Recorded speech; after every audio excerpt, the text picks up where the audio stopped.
अशोक स्तंभ की विशेषताएं। प्रतीक के रूप में अशोक चक्र जैसे प्रतीकों का उपयोग न्याय और नैतिकता को दर्शाने के लिए किया गया है। सामग्री: इन स्तंभों को मुख्य रूप से चुनार के बलुआ पत्थर से बनाया गया है।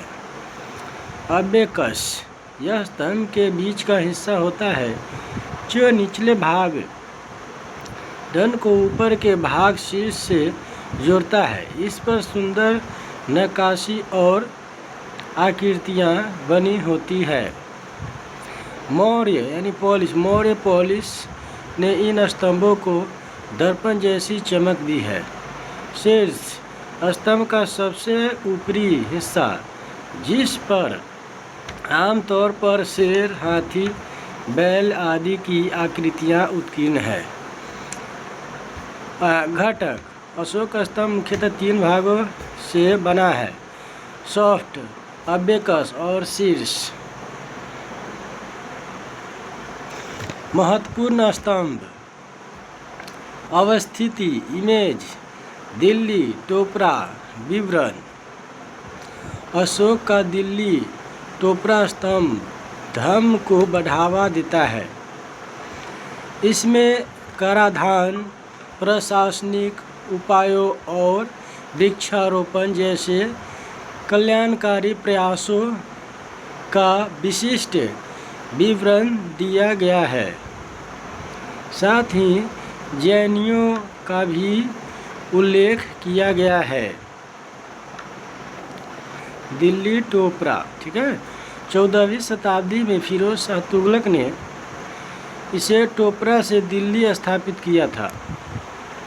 प्रयागराज, इलाहाबाद, यहाँ गंगा व यमुना के संगम पर स्थित है। इस स्तंभ का ऐतिहासिक महत्व है। इस पर शासन व धर्म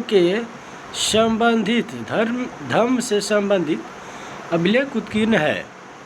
इसके अलावा सम्राट अशोक की पत्नी कारुबाकी और उसके धर्म संबंधी योगदानों का भी विवरण मिलता है।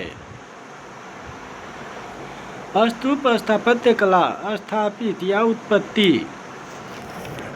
तो यहाँ पर उत्पत्ति की बात की गई है।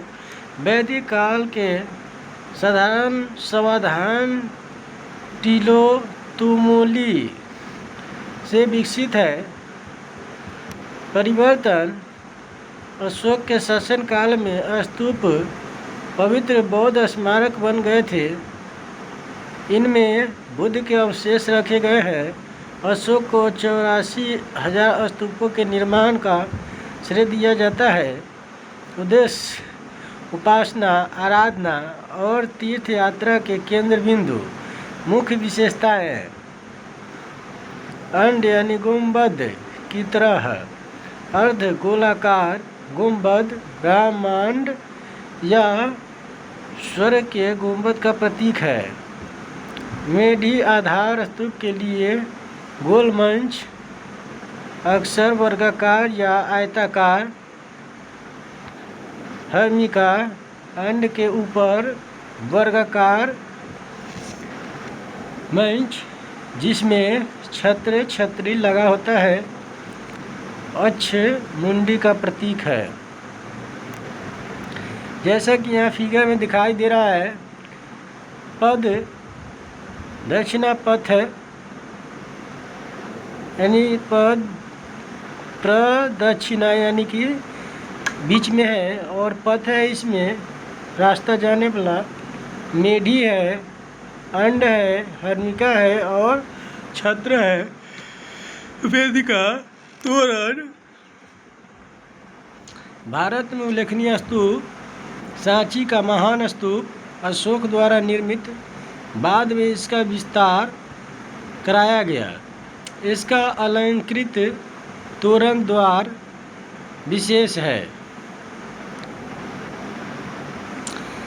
धमेख स्तूप सारनाथ अशोक द्वारा बनवाया गया, नक्काशीदार प्रस्तर पट्टिका के साथ बेलनाकार है।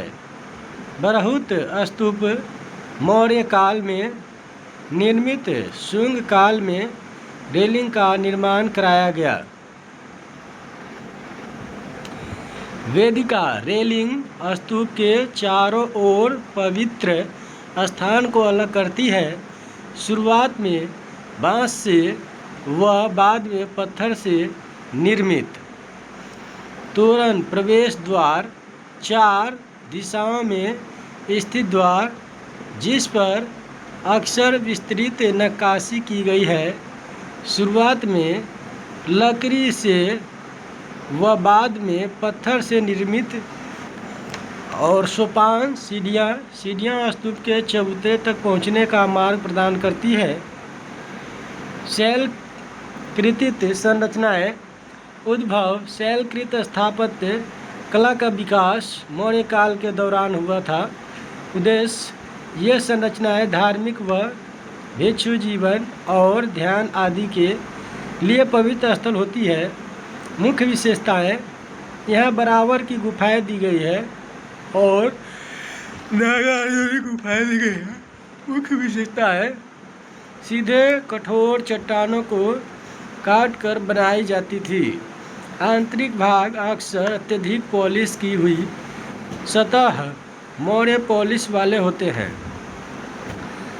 लकड़ी और चिनाई से बनी इमारतें, मेहराब, स्तंभ व छत की नकल की गई है। चैत्य मेहराबवाद की शैलकृत स्थापत्य कला के लिए मानक बन गए। प्रमुख संरचनाएं बराबर गुफाएं विहार और नागार्जुनी गुफाएं विहार। अन्य महत्वपूर्ण मौर्य कला शैलियाँ। श्रेणी विवरण उदाहरण: बृहद प्रस्तर प्रतिमाएं। विवरण: विशाल मूर्ति मौर्यकालीन कला का एक महत्वपूर्ण पहलू थी। इसमें पटना और मथुरा के निकट मिली यक्ष व यक्षिणी का प्रतिनिधित्व करने वाली मानवाकृतियाँ प्रमुख थी। प्रारंभ में इन मूर्तियों को मौर्य काल का माना गया था, यद्यपि हालिया वर्षों में इन मूर्तियों की फिर से जांच की गई और विशेषज्ञों ने माना कि मौर्य काल के बाद भी प्रारंभिक ईसवी सदी में मौर्यकालीन पॉलिश का उपयोग जारी रहा था। यक्षी की मूर्ति यानी एक महिलाएं हैं जो दिखाई दे रही है चबूतरे पे। और फिर यहाँ पर नगर नियोजन व स्थापत्य मौर्य साम्राज्य के स्तंभ में संदर्भ में कुम्भरार में स्तंभ युक्त सभा कक्ष के कुछ ही अवशेष मिलते हैं। मेगास्थनीज के वृत्तांत में भव्य राज्य प्रासादों और स्थापत्य कला का विवरण मिलता है। हालांकि अभी तक कोई बड़ा राज्य प्रसाद नहीं मिला है, इसलिए ऐसा माना जाता है कि मौर्य राजप्रसाद ज़्यादातर लकड़ी के बने थे और नहीं बचे। कुम्भरार स्थल पर स्तंभ युक्त सभा कक्ष यानी कि ये पटना का है।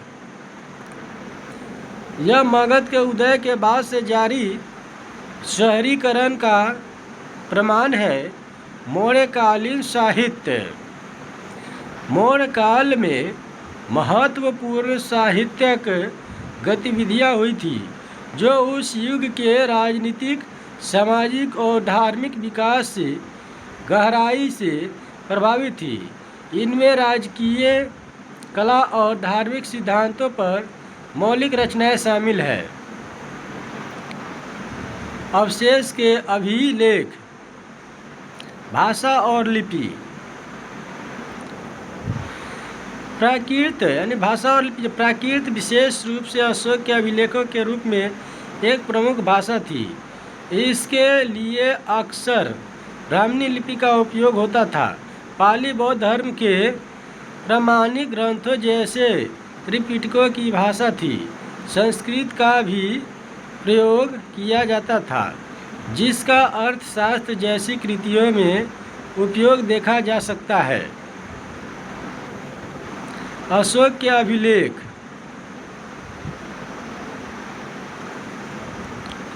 यह अशोक के आदेश है जो चट्टानों और स्तंभों पर उत्कीर्ण है तथा प्राचीन भारतीय इतिहास को समझने के लिए महत्वपूर्ण है। इनका बहुआयामी महत्व है। प्राथमिक ऐतिहासिक स्रोत ये किसी व्यक्ति की लिखित रूप में पहली पाषाणों पर उत्कीर्ण घोषणाएं हैं। इनमें सम्राट अशोक के विचारों व नीतियों, कलिंग युद्ध के बाद उनके पश्चाताप, उनकी धर्म नीति आदि का विवरण मिलता है। राजनीतिक और प्रशासनिक महत्व, भारत भर में इनका व्यापक वितरण विशाल मौर्य साम्राज्य का प्रमाण देता है। यह अभिलेख अशोक की धर्म नीति और प्रशासनिक नवाचारों जैसे धर्म प्रचार के लिए धर्म महामात्रों की नियुक्ति तथा अकाल के दौरान कर में छूट का विवरण देते हैं। नीति शास्त्रीय और नैतिक महत्व, ये धर्म के सिद्धांतों जैसे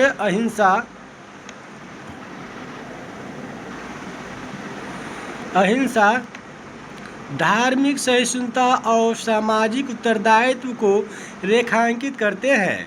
इससे अशोक के नैतिकता और करुणा के साथ शासन करने के प्रयास का प्रमाण मिलता है। भाषाई और पूरा लेखीय महत्व ब्राह्मणी आदि लिपि में लिखे गए हैं। यह सबसे प्रारंभिक प्रमुख तिथि योग्य अभिलेख है। 1833 के दशक में जेम्स प्रिंसेप द्वारा इनका गुढ़ पठन प्राचीन भारतीय इतिहास को उजागर करने में महत्वपूर्ण सिद्ध हुआ था। उदाहरण श्रेणी पहली साहित्य या पाली साहित्य कृतियाँ, स्रोत त्रिपिटक, विवरण प्रामाणिक बौद्ध ग्रंथ विनय पिटक, सुत्त पिटक और अभिधम्म पिटक मौर्य काल में संकलित किए गए थे। इनमें बुद्ध की शिक्षाओं और मठीय नियमों को संरक्षित किया गया। अशोक के अभिलेख प्राकृत भाषा में ब्राह्मणी लिपि में उत्कीर्ण है, जो पाली में लिखित बौद्ध सिद्धांतों के अनुरूप है। ये धर्म, नैतिक कानून, सामाजिक कल्याण और अशोक के शासन सुधारों पर बल देते हैं। संस्कृत साहित्य अर्थशास्त्र कौटिल्य द्वारा रचित यह ग्रंथ शासन कला, अर्थशास्त्र और सैन्य रणनीति पर आधारित है। इसकी रचना संभवतः मौर्य काल में हुई थी। इसमें प्रशासनिक प्रणालियों, गुप्तचर व्यवस्था और शासन के सिद्धांतों का विस्तृत विवरण दिया गया है। विदेशी वृत्तांत, इंडिका और अन्य यूनानी वृत्तांत। विदेशी वृत्तांत, इंडिका और अन्य यूनानी वृत्तांत। मौर्य दरबार में एक यूनानी राजदूत मेगास्थनीज ने इंडिका लिखी थी। इसमें मौर्य प्रशासन और तत्कालीन संस्कृति की प्रत्यक्ष जानकारी दी गई है। अन्य यूनानी विवरण इंडिका का संदर्भ लेकर मौर्य के बारे में अतिरिक्त जानकारी प्रदान करते हैं। चीनी यात्रियों के वृत्तांत, फाहियान 4वीं-7वीं शताब्दी के यात्रियों ने मौलिक परंपराओं एवं मंदिर संबंधी किंवदंतियों पर विश्वास करके अशोक द्वारा बौद्ध धर्म के प्रसार और स्तूपों के निर्माण के प्रयासों की प्रशंसा की है। मौर्य साम्राज्य पर अभ्यास प्रश्न। क्या विशाल मौर्य साम्राज्य का उदय एक आकस्मिक राजनीतिक क्रांति थी, या यह महाजनपदों के साथ ही शुरू हो चुकी राजनीतिक और प्रशासनिक प्रवृत्तियों की तार्किक परिणति थी? अशोक की धर्म नीति वास्तव में साम्राज्य को एकीकृत करने और समाज को बदलने में कितनी सफल रही? मौर्य अर्थव्यवस्था की प्रमुख विशेषताओं पर चर्चा कीजिए। संसाधनों को नियंत्रित करने में राज्य की क्या भूमिका थी तथा निजी व्यापारियों और सैनिकों की क्या भूमिका थी? मौर्य दरबारी कला, जैसे विशाल पाषाण स्तंभ का केवल कलात्मक कृतियों से परे राजनीतिक उद्देश्य क्या था? मौर्य साम्राज्य के पतन के प्रमुख कारणों की व्याख्या कीजिए। प्रश्नों के उत्तर के लिए संकेत। निरंतरता बनाम क्रांति पर मगध की नींव। अस्थायी सेना व प्रशासन पर निर्मित लेकिन मौर्यकालीन पैमाना और नौकरशाही का स्तर नया था। धर्म की सफलताएं प्रमुख युद्धों का अंत, सहिष्णुता का प्रसार आदि। असफलताएं अशोक के तुरंत बाद साम्राज्य का पतन हो गया। उसके अभिलेखों में इस संबंध में चिंता व्यक्त की गई है। अर्थव्यवस्था पर, यानी कि अर्थव्यवस्था क्या था, तो अर्थव्यवस्था पर बोल रहा है कि राज्य की भूमिका भारी कराधान, खादानों में और जंगलों पर नियंत्रण, निजी भूमिका, शक्तिशाली व्यापारी संघ श्रेणियाँ, सिक्कों का उपयोग, कला के उद्देश्य पर राज्य और धर्म के प्रचार के रूप में कार्य किया, साम्राज्यवादी शक्ति और पहुंच की शक्तिशाली प्रतीक थी। पतन पर एक से अधिक कारकों की व्याख्या महत्वपूर्ण है। इसका केवल एक कारण नहीं था। मुख्य कारक कमजोर उत्तराधिकारी, आर्थिक तनाव और क्षेत्रीय शक्तियों का उदय। दक्ष यानी कि मेंस, यानी कि यहाँ बोल रहा है कि मुख्य परीक्षा 2026 के लिए मेंटरशिप प्रोग्राम एगोरो यहाँ पर क्या है कि उपलब्ध है। ठीक है, ये क्या है कि एडवर्टाइजमेंट दिया गया है, तो इसको आप लोग क्या है कि ये हल्के में लेके चले। और मौर्योत्तर काल और इंडो ग्रीक। मौर्य साम्राज्य के पतन के बाद बैक्ट्रियन यूनानियों ने उत्तर और पश्चिम भारत पर सैन्य आक्रमण किया। इसके परिणाम स्वरूप कई इंडो ग्रीक राज्यों की स्थापना हुई। इस राजनीतिक संपर्क से गहरा सांस्कृतिक और दार्शनिक आदान प्रदान हुआ, जहां यूनानी शासकों ने बौद्ध धर्म और वैष्णव धर्म के शुरुआती रूपों के साथ सीधे तौर पर जुड़ना शुरू किया। इस अंत क्रिया का महत्व। सिक्कों में क्रांति। उन्होंने भारत में उन्नत सिक्का ढलाई प्रणाली पेश की। वे ऐसे पहले शासक थे जिन्होंने राजाओं के यथार्थवादी चित्रों वाले सिक्के जारी किए। उनके द्विभाषी सिक्के खरोष्टी जैसी प्राचीन भारतीय लिपियों को समझने के लिए महत्वपूर्ण साबित हुए। गांधार कला शैली। इस सांस्कृतिक मिश्रण से गांधार कला जैसी शैली का उदय हुआ, जो हेलेनिस्टिक यूनानी कला शैलियों और भारतीय बौद्ध विषयों का एक अनूठा संगम थी। इसने बुद्ध के पहले मानवीय चित्रणों को बहुत प्रभावित किया। धार्मिक और दार्शनिक संवाद। इस अंत क्रिया के कारण महत्वपूर्ण दार्शनिक जुड़ाव हुआ, जो प्रसिद्ध बौद्ध ग्रंथ मिलिंद फन्हो राजा मिलिंद के प्रश्न में दर्ज है। यह ग्रंथ इंडो ग्रीक राजा मिनांडर और एक बौद्ध संत के बीच हुई चर्चा का विस्तृत विवरण देता है।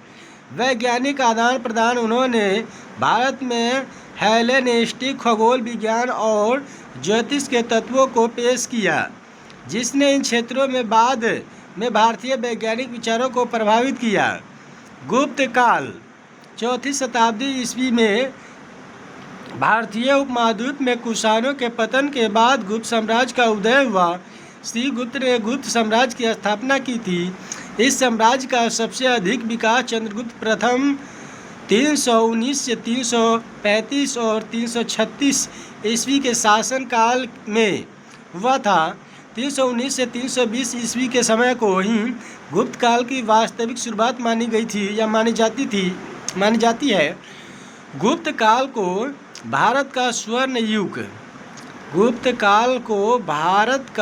स्वर्ण युग भी कहा जाता है। गुप्त साम्राज्य में भारतीय उपमहाद्वीप का अधिकांश हिस्सा शामिल था। यह काल विज्ञान, साहित्य, कला और प्रौद्योगिकी के क्षेत्र में विकास की दृष्टि से विशेष महत्व रखता है। लगभग 160 वर्ष तक शासन में रहे इस वंश के बारे में अधिकांश जानकारी सिक्कों और अभिलेखों से मिलता है। फिर यहाँ पर कुछ एडवर्टाइजमेंट दिया गया live and offline online class available है। Foundation course general study prelims commences 26-27-28। Foundation course सामान्य अध्ययन 2026। प्रारंभिक मुख्य परीक्षा और निबंध के लिए महत्वपूर्ण सभी टॉपिक का विस्तृत कवरेज। और फिर हम लोग आगे चलेंगे। सम्राट समुद्रगुप्त ने क्या क्या किया और कब से कब थे, इनके बारे में हम लोग चर्चा करेंगे। विस्तारवादी और सैन्य रणनीतिकार थे, यानी कि बोल रहे हैं अपनी सैन्य विजयों और रणनीतिक या राजनीतिक योजना के कारण महानतम गुप्त शासक के रूप में विख्यात है। इलाहाबाद स्तंभ अभिलेख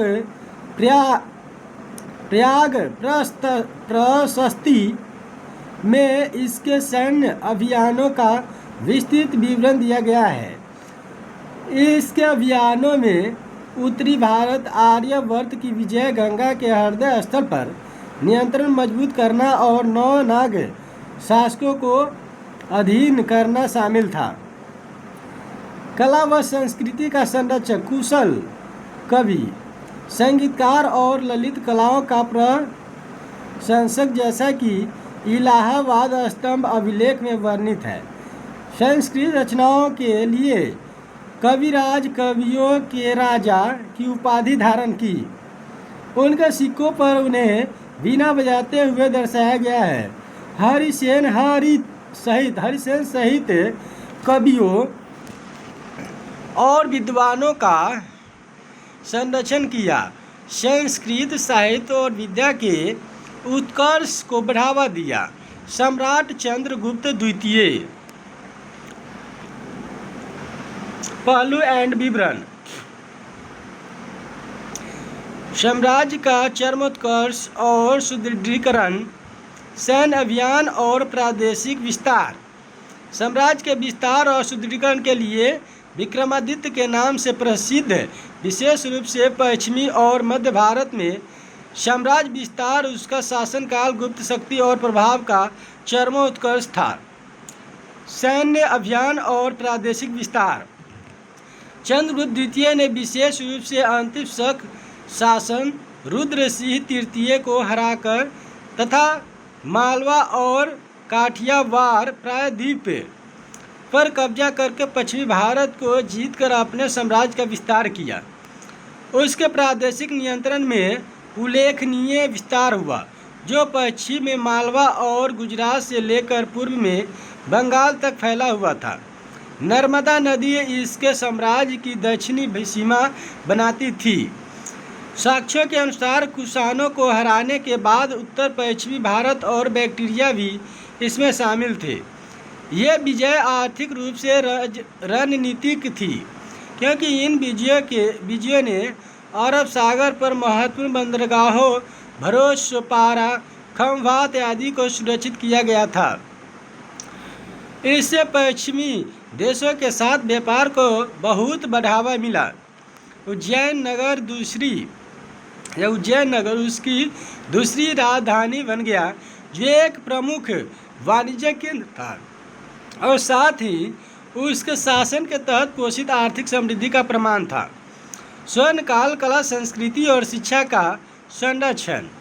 उसके शासन काल में कला, साहित्य और शिक्षा के क्षेत्र में महत्वपूर्ण प्रगति हुई। संस्कृत दरबारी कला और लेखन की प्राथमिक भाषा बन गई। साथ ही वह कालिदास सहित कई विद्वानों और कलाकारों का एक उल्लेखनीय संरक्षक भी था। इस काल में पत्थर के मंदिरों का निर्माण शुरू हुआ और गुफा स्थापत्य कला में उन्नति हुई।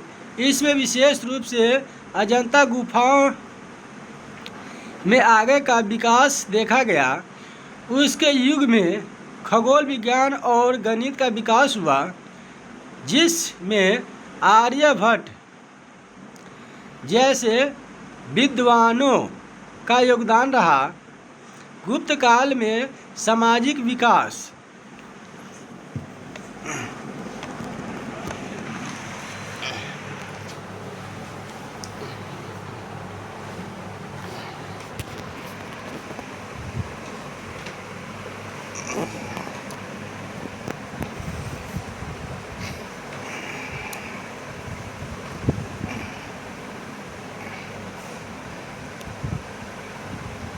गुप्त काल में सामाजिक विकास।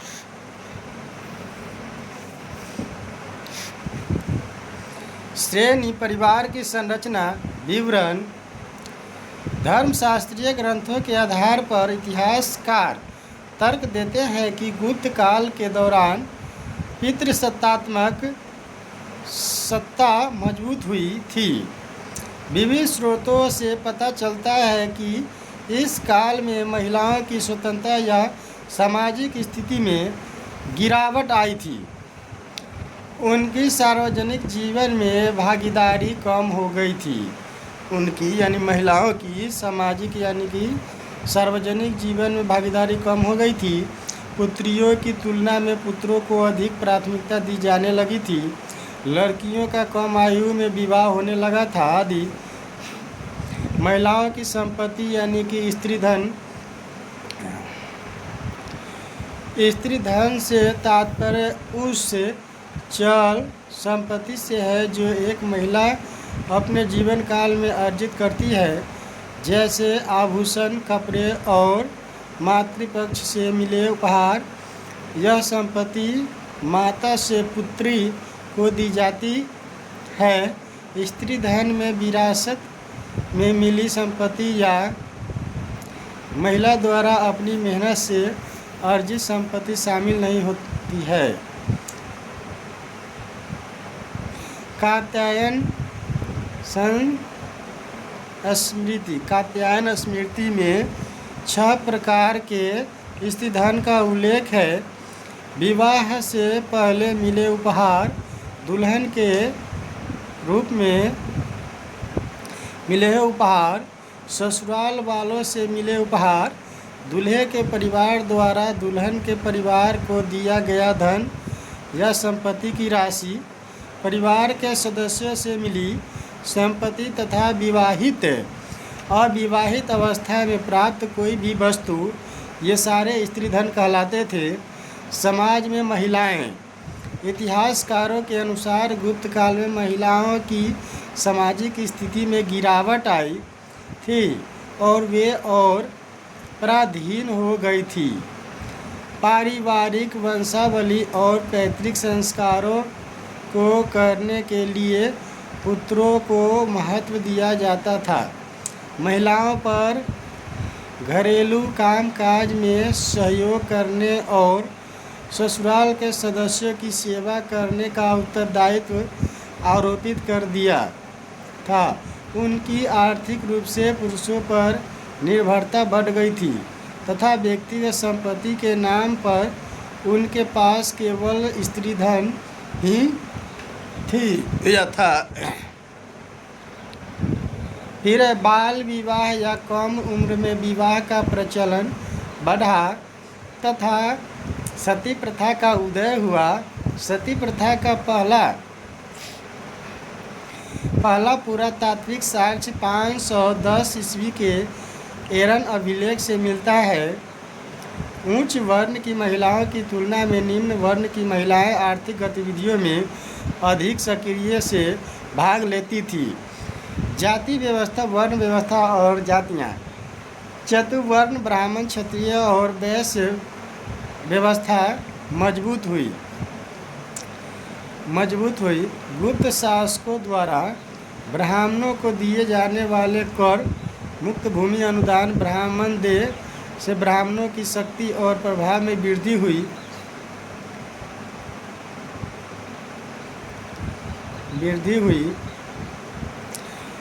वर्ण संकर यानी वर्णों का मिश्रण द्वारा अलग अलग जातियों का जन्म हुआ।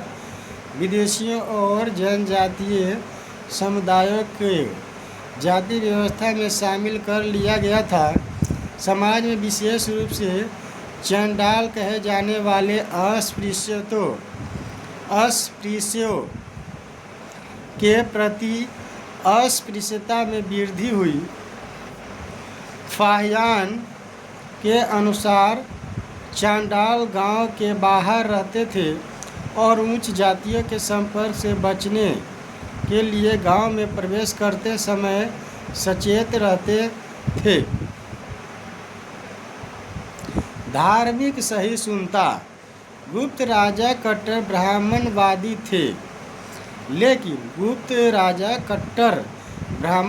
थे, लेकिन अन्य धर्म जैसे बौद्ध का भी सम्मान करते थे।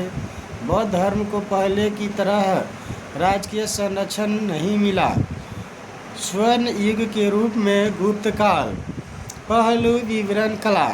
इस काल में पत्थरों को तराश कर मूर्तियों के निर्माण की कला का विकास हुआ। उदाहरण के लिए विष्णु के वराह अवतार की मूर्तियाँ गुप्त काल में ही बौद्ध कला का उत्कर्ष रूप दिखाई देता है। विशेष रूप से अजंता गुफाओं में की गई चित्रकारी में इसमें बुद्ध के जीवन और जातक कथाओं को बहुत ही सुंदर रूप से दर्शाया गया है। गुफा चित्रों में जीवंत रंगों और जटिल विषय वस्तु का स्पष्ट उपयोग देखने को मिलता है। स्थापत्य। गुप्त काल में स्वतंत्र रूप से पत्थर से बने सबसे प्राचीन मंदिरों के साक्ष्य प्राप्त होते हैं। गुप्त शासकों ने मंदिर स्थापत्य की नागर शैली के विकास में सबसे महत्वपूर्ण योगदान दिया था।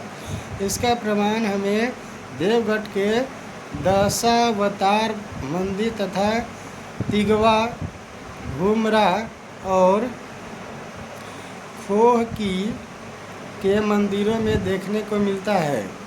मंदिर स्थापत्य की पंचायतन शैली का संबंध भी गुप्त काल से है। इस शैली में केंद्रीय मंदिर के चारों ओर 4 सहायक मंदिर होते हैं। केंद्रीय मंदिर में मुख्य देवता की प्रतिमा होती है, जबकि लघु मंदिरों में अन्य देवताओं या गौण देवताओं की मूर्तियाँ होती है। यह शैली 5 मंदिरों का समूह बनाती है।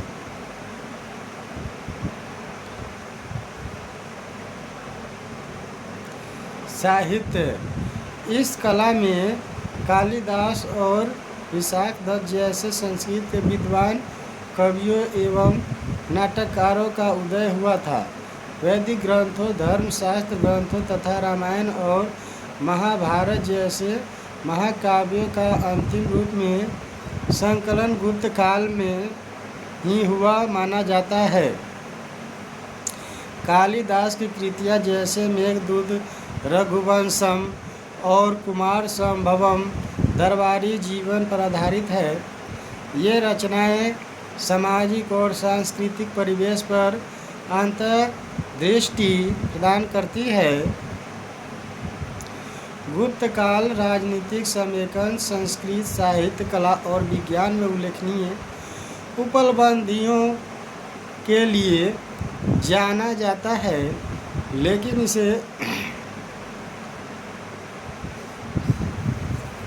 इसे सार्वभौमिक रूप से स्वर्ण युग नहीं माना जाता।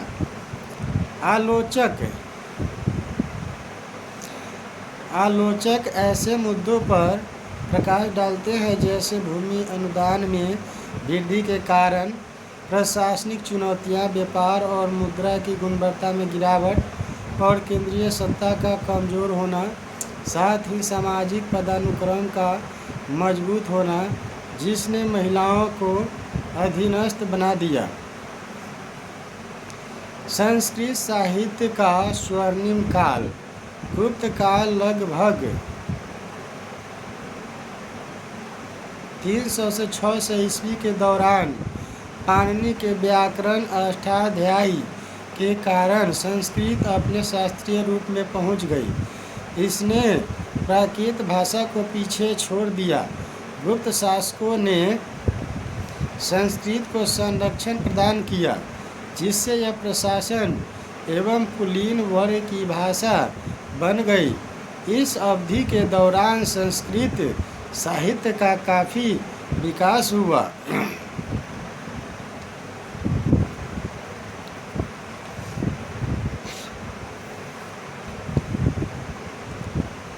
रामायण और महाभारत बुराई पर अच्छाई की जीत के प्रतीक वाले इन महाकाव्यों का अंतिम संकलन हुआ।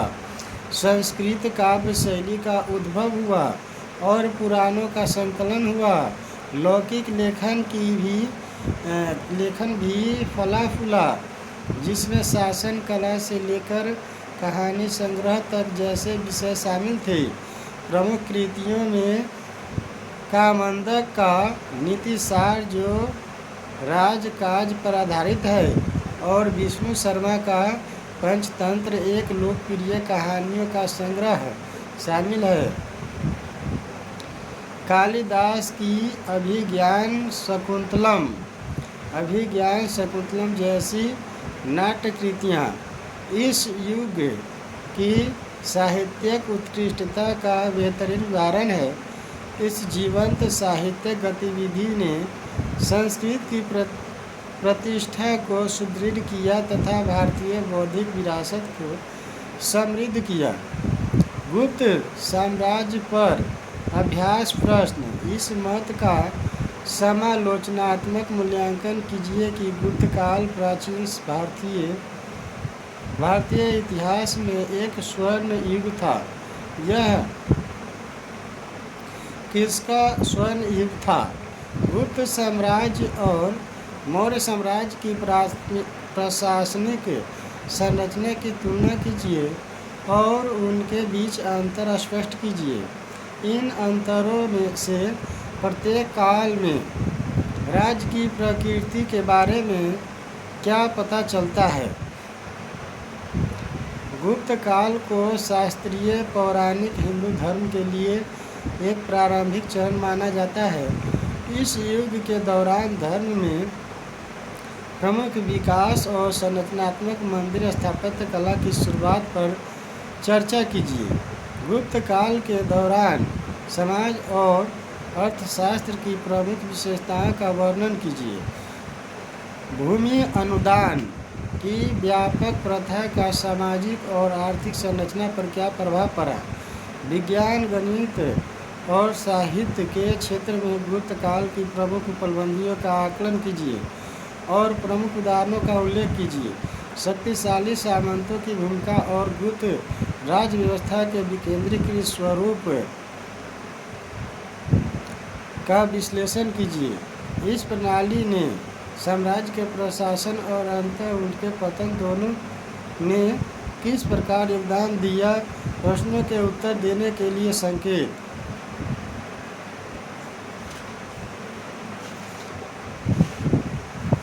स्वर्ण युग पर यानी कि पक्ष में तर्क।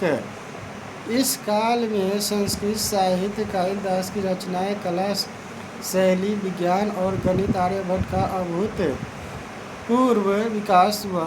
विपक्ष में तर्क। इसी दौरान जाति व्यवस्था कठोर हुई, अस्पृश्यता का उदय हुआ, महिलाओं की स्थिति में गिरावट आई और सती प्रथा का प्रचलन शुरू हुआ। गुप्त बनाम मौर्य प्रशासन पर। मौर्य प्रशासन यह अत्यधिक केंद्रीकृत था, जिसमें एक बड़ा वेतनभोगी नौकरशाही वर्ग था और प्रत्यक्ष नियंत्रण स्थापित था।